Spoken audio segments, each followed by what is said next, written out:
2021 সালে উত্তর কলকাতার সুকিয়া স্ট্রিটে বিরাজমান জীবন্ত কালী মূর্তি প্রতিষ্ঠা হয়।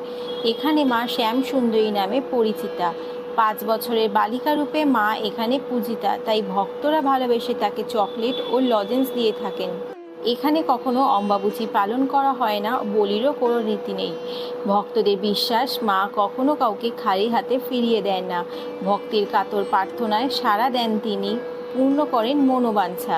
বহু দূর দূরান্ত থেকে ভক্তদের সমাগম ঘটে এই মন্দিরে। মাকে একবার দর্শন করলেই পূর্ণ হয় মনস্কামনা। প্রত্যেক অমাবস্যাতে মাত্র একটি প্রদীপ জ্বালিয়ে এখানে মাকে অন্ধকার ঘরে পুজো করা হয়।